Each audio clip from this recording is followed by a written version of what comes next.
time for another episode of the Cash Compound Podcast with your host today, Jay Do, one of the banking bros. And today we are in store for a treat of a special guest. Ladies and gentlemen, you probably heard of this man. He's all over the place in everybody's DMs and comments on TikTok, that's for sure. We've got the Mr. Tony Shavers from Maryland on as a guest. Tony, thanks for being here, man. So glad that you're ready to share your story with everybody about what you've learned over the past almost 10 years now. Of course, Jeremiah. Thank you so much for having me. I'm excited. Very good. Now, this man reached out to me, I think. I don't even know if I invited him. He's ready to tell you. He's ready to tell you the truth, but the truth will set you free. So, Tony, take us back first. Before 8, 9, 10 years ago, give us your background. We obviously know this podcast is about cracking the code to cash flow. We help and educate people about what the heck is infinite banking. What is it? What isn't it? But tell us your background before you figured out through family members, I believe, kind of what the truth was about money and how it worked. Yeah, well, I've been working in higher education, college setting, and the fundraising space. And like many, I was making a great income, and the money was coming in, and it was going out just as fast. Savings was not even a thing that I even considered.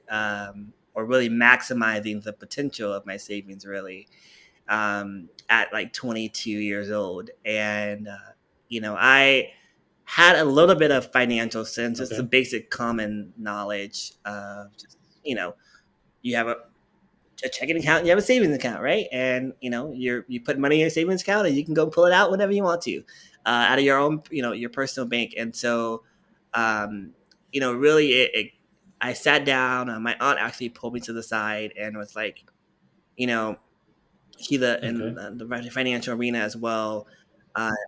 We've always had a lot of conversations about money, like the power of a dollar. And I remember her asking me about my savings account, my personal savings account.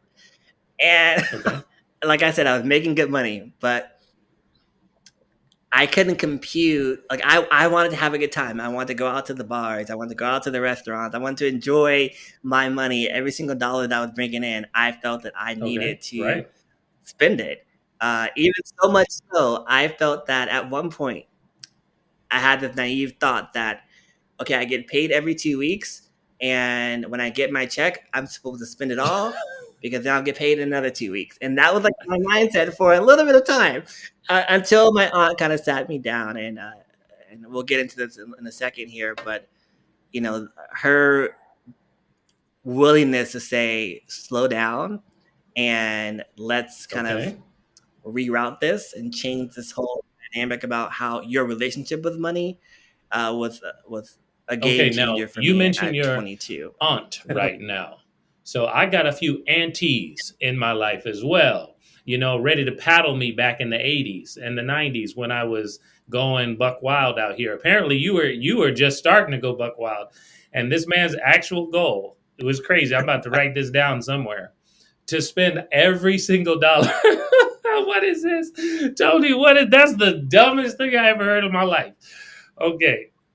So you 22. Okay, great. 22. So yeah, so if you're in fundraising in higher education, then my guess is you didn't have a lot of like nuclear family. This is obviously your aunt, but like nuclear family training about finances, or what did your folks tell you? I don't know if you grew up with your parents. What did they say? How did they treat money? But you got that big boy job, and apparently you were ready to go. It was like in the club with 50 Cent or what? I don't know what he was doing, but Tony was out here though. I mean, my mom, had the basic knowledge, but nothing further than, when we talk about the infinite banking system, none of that, all that was foreign. It was also foreign to me. I knew nothing about nothing, and so that's what even opened my eyes even more. Right. Not only because it was my aunt, but it was like, well, what else do I have to lose? Like, I don't know what she's sharing with me, so the least that I can do is be open enough to hear it. Got it. So my question mindset is, what about your aunt's lifestyle or professional position? What made you think that what she was saying was important? Is she a financial advisor? Was she rich and famous? Like, what is it that, what was she doing? Yeah, yeah. She's been in the entrepreneurial space for the last 25 years. Retired her husband, who's from a corporate job, Oh, from using the network marketing space. So has been in this industry for a while, and has also been in the financial arena with life insurance as well as an agent for several companies. And so, if there was somebody to go, who do I aspire to be like? It was her. And so I was a sponge and just sat up under her with all that I could and just okay, gleaned got you. from everything that Okay, she was so doing. Uh, I knew that I yeah, wanted my okay. financial picture So to look like when hers. she sat you down, you guys started having one conversation or 100. Walk me through it. Did she say the term infinite banking? Did she say life insurance? Did she say, like, how did she bring this up? And how did you come into the knowledge that brought us together where you were like, no, I'm doing this and I have whole life insurance policies that are working for me right now? What did she say in the beginning and how did you feel about it? Yeah, so I'm 22 at this time, and so the first question was, "Where's your money going?" And she looked at my pay stub. She's like, "You're making, at that I was making, I don't know, like $70,000. I was making some great money, and but my bank You account was spent not all your money, reflecting Tony. that Every last dollar. I was I got checking, I no got right. So savings with my you checking and my know, so savings. exactly. That was me all day long.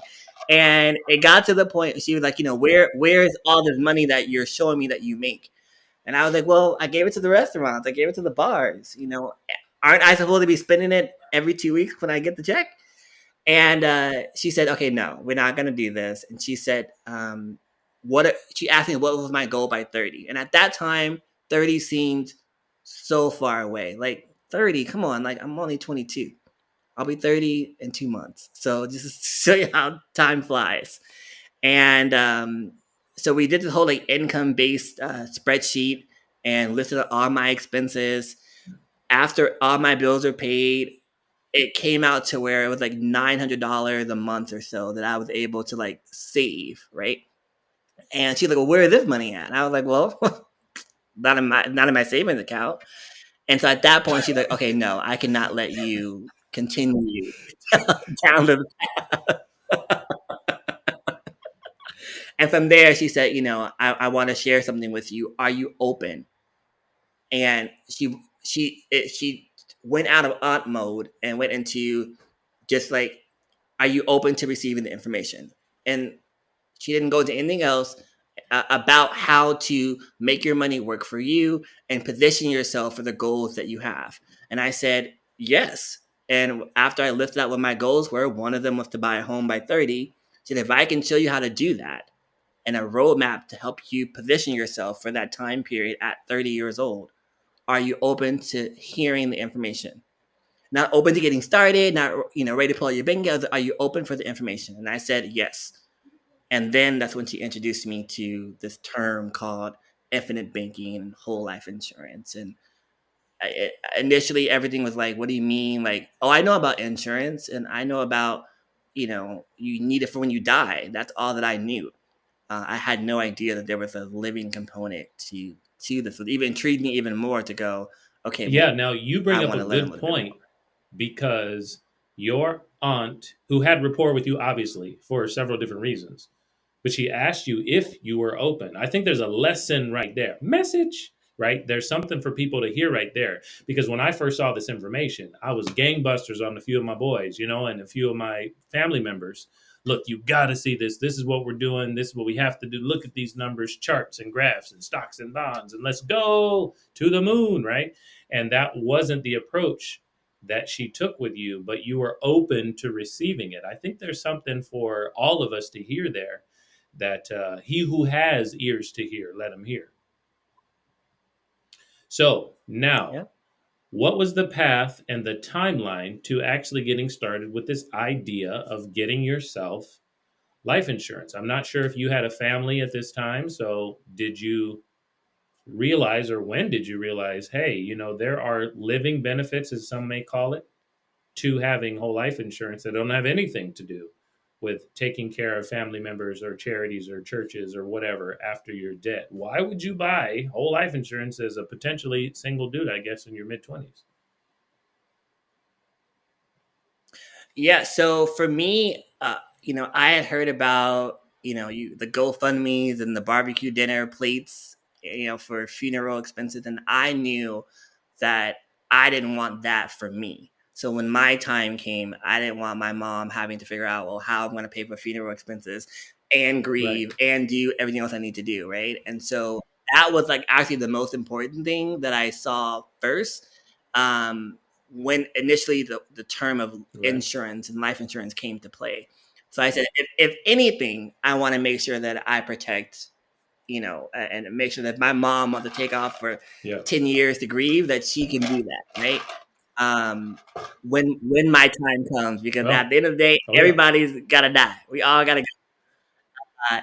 But when my aunt said, "What are your goals by 30?" and I told her I want to buy a house, and when she did this, what I now know to be an N4th illustration to show me the breakdown of how this would play out, she said, "Okay, you're putting $6,000 a year Okay. into this system, into this your policy." And I said, "Whoa, $6,000? Like, are you crazy? Like, I don't have $6,000." Now, mind you, we had just did this whole income spreadsheet that showed what I could save every single month. Yeah. And she said, "Well, here's the money right here." And because I looked at it as another expense, she said, "Well, we're taking the money that you already have Yeah. and we're giving it a new direction." And at that moment, kind of the light bulb went off, and I said, "Oh, okay, so like I don't have to come up with new money. This is money that I already am bringing in." She said, "Yeah, we're just gonna give it another pathway to take." And I was like, "All right, cool." So literally, I started like we had a conversation earlier in that year of me being 22, and by like the spring, cause yeah, no, I'm sorry, by early spring, maybe like in January we had this conversation. By Okay. March, I was ready to go to be able to do this monthly draft Right. Now, of here's the question. $500 You're a month. excited about it now. We met through social media. You started to get in my comments and DMs. You started to preach the gospel of this financial freedom and this process to other people. I'm like, hey, what are you guys saying in there? Everybody calling me Steve Urkel, John Sally, Chocolate Rain, all this mess. But then I noticed, wait, Tony is like with me. Because sometimes I get in here, I don't know who I'm supposed to be fighting out here. I get emotional. So here's my question. At what point did it kind of click with you how this thing grew and your proselytizing it, and kind of backing up and no, guys, you really need to take a look at what this can do for you. When did that start happening? Like how quickly, or no, Yeah. it's just recent, or how was your process? Yeah, so I started at 22. Okay. I did the monthly draft for a while to get comfortable with these payments coming out of my bank account, and it was hard. That was and I tell this because it was the mindset shift of looking at this as an expense every month versus like a forced savings, if you will. And that took like a year because I was like, well, they're taking money from me. Like I can't quote unquote see it. Um, and once I got over that hurdle, it took about a year. And then I was able to like I saw like immediate like cash value in that first year. And my aunt told me the way that you're gonna learn is by using it. Use it, play around with it, try it out and figure it out. And the first time I did it, I had enough cash. I had a trip I was going on. It was like $1,000 trip I was going on. And she said, "Okay, we're gonna treat yourself like the bank." And I said, "Well, how does that work?" She said, "Well, if you were to pay on the same trip on your credit card and pay on this trip, you would Right. make payments back to your credit card, correct?" And I was like, "Yeah." And she was like, "And you would pay interest to that credit card company?" And I was like, "Yeah." And she's okay. Well, why would you not? What if you could be in that position and you could become Right. the credit card or the bank, if you will? And I said, okay. So I said, well, what do I do? She said, okay, take your credit card, go and pay for that trip like you normally would have done, and then go into your policy, borrow against your policy. And that was like the biggest thing I had to learn, that this money, me borrowing against my policy was not me borrowing and taking money out of my policy. It was borrowing against the insurance company, and they're using my policy as collateral, if you will. I'm still learning this, but it took a minute. um, and I was like, well, what happens to this $1,000 I'm getting ready to borrow? Like, what my money that I see in here? She's like, that money stays there and will continue to grow. So when I borrowed the money from my against my policy, paid off the $1,000 credit card, she said, okay, now here's where the fun part begins. We're gonna set up a schedule. You can whatever schedule you want, 6 months, 3 months, a year, 8 months, whatever you want to do, and we're gonna Okay, set up big an words out here, amortization right? schedule that just shows the timeline of payment that you're going to be making back, how much and how much of interest is going to that. At the end of the day, I ended up charging myself like 10% or something like that of that $1,000. So when I was able to pay the loan back and then pay myself 10%, I was like, wait a second, like that money would have went towards the credit card company, right? And she was like, yeah, but they're not charging you 10%. They're charging you something like 20%, 25% on that, APR rate. But she's like, you got to be in control of how much interest you want to pay back to yourself. That was the first time everything began to finally click. And I began to see how powerful this was as a tool to leverage to go after the goals that I had.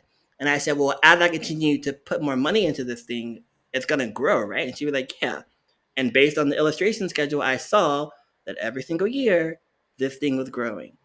To be now where I am, almost 7 years now later, I'm getting ready to buy a house, and that down payment is coming directly from my policy.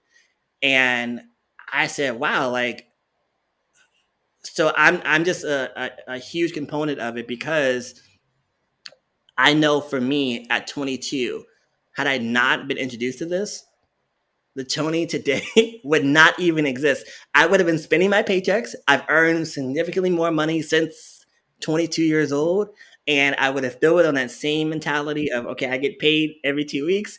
And I would have And, been, well, I would have been now I with need to you go spend it every all. Friday Uh, night out, and I'd be like, "Hey, Tony, let me hold $5 right quick." Right? I'd have been with you, man, because I would have learned. Look, this cat. Even I didn't spend all my money, even before I understood this concept, man. So you owe obviously a big debt of gratitude to your aunt who helped you understand this process. So here's my question: where did she get this knowledge? See, when I look at you, when people look at me, when they're seeing what the Banking Bros brings to the table in the financial education space around this concept, is I realized a handful of years ago that people who look like me that I knew, no one had ever heard about this. No one understood it. Nobody practiced it yeah, personally. So we felt a mission and a calling. Crack the code to cash flow is something we do and we teach, just like yourself, like you're doing it. And so it's a great testimony here. But where did your aunt come up with this knowledge? How did she, how did she really, are there other people there? You have siblings in here. Were you the one who just decided to listen? I'm just wondering. yeah, no. So my aunt has been utilizing the infinite baking system for the last 16 years. She's like in her early 60s, late 50s. So it Yeah, hasn't yeah. been like this long, absorbent amount of time. Really, her understanding of really utilizing the policy to its fullest potential was in the last like 8 years. So right around the time when she introduced it to me, she was really starting to get the hang of it, and the full power of how to use this.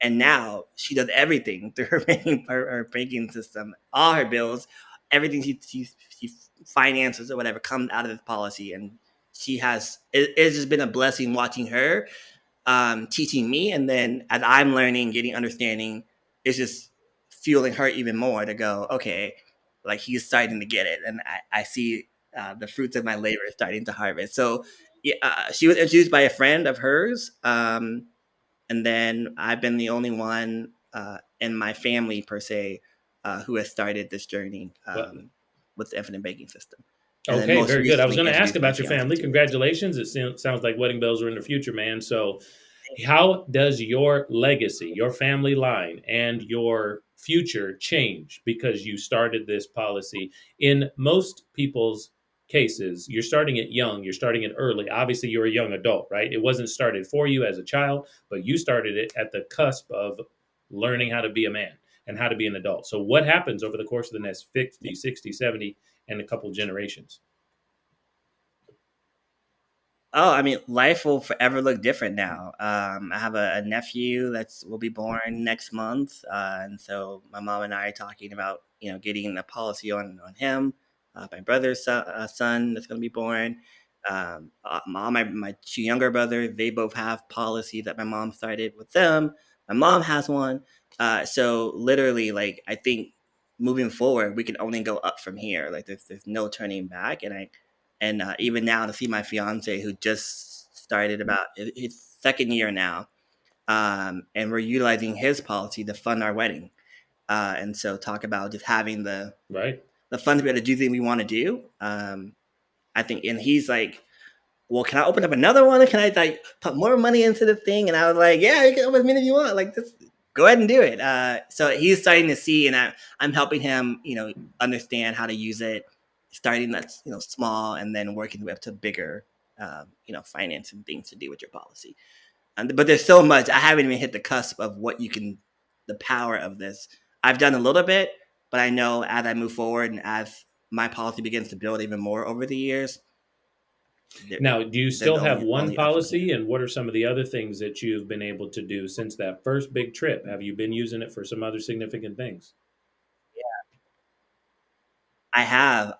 So I have one policy right now, but I'm working on another one for like my charitable contributions. So for me, the house was important, and so was like charity. Like I am a huge component working in fundraising, of course.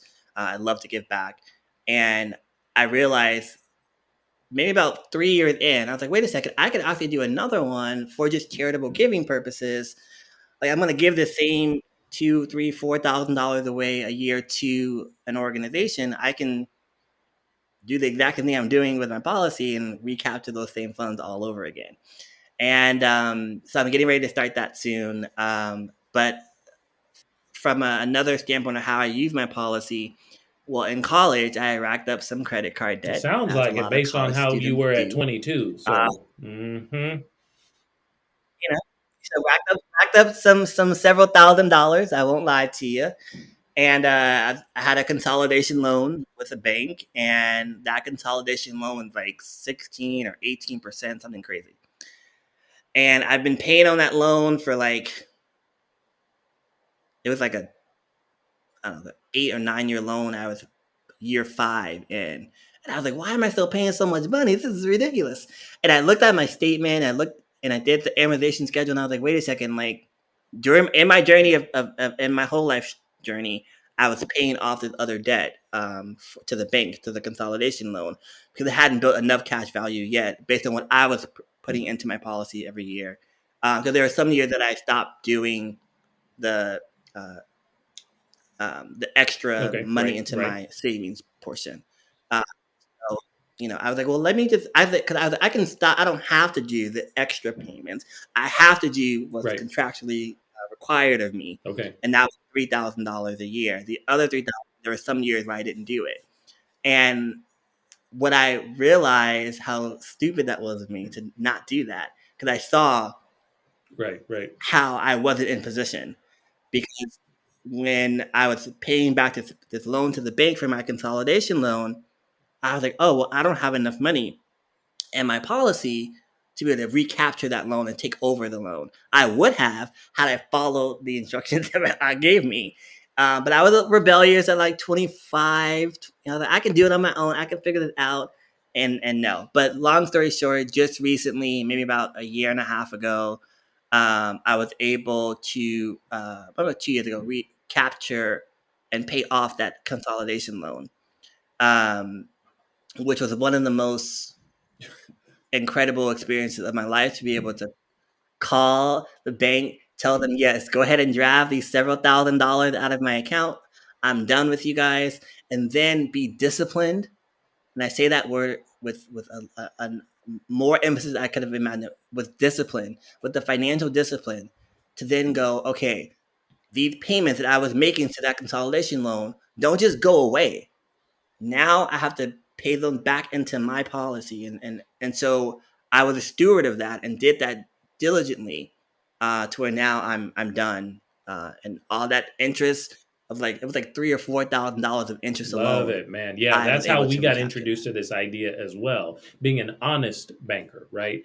Being able to continue the amortization schedule that we came up with ourselves, or maybe with a coach or a little bit of help, which is what we do for people every day here at the Banking Bros and the Cash Compound, is to continue to be an honest banker. And Nelson Nash, of course, the founder of the infinite banking concept, would continue even at the point of reaching the terminal point of how much money his policies could hold. What if he had to pay back still based on his amortization schedule, would get new policies so those dollars could fit inside there. And that right there, that discipline will set you free, right? That discipline won't bind you, that discipline makes you free. Because I have a question for you, Tony. Do you still have all the money you paid back? Yeah, you still got it, man. So Yep. here, one or two questions as we kind of wrap up this episode. So thankful to have you on, man. There are people out there telling you and I all the time in the DMs and in the chat, and I appreciate you backing me up. You're my dog, right? Investment Welcome. in whole life insurance is stupid. What would you say? What's your response? My response is that this is not an investment.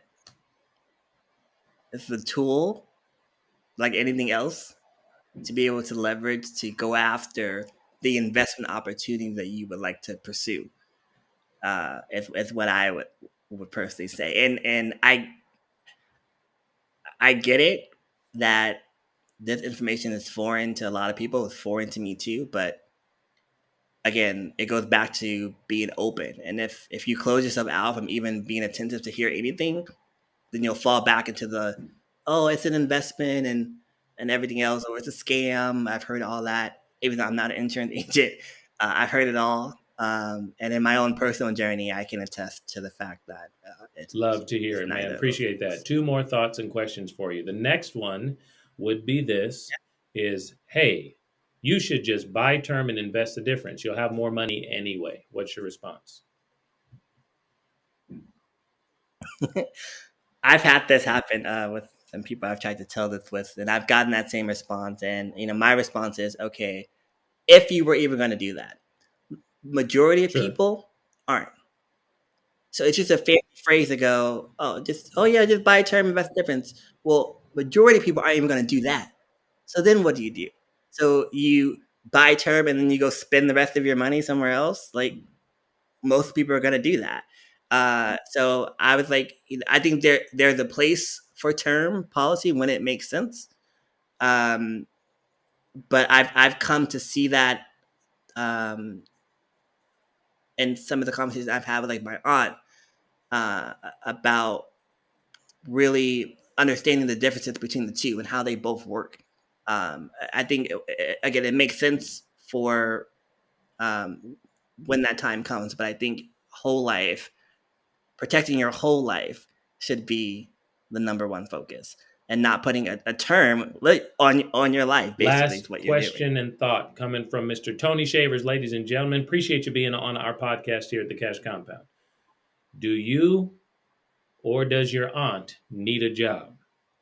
We ready. We ready to have you on our team, man. Let's share this information with some more people. We appreciate both of you. Look forward to meeting your aunt one day.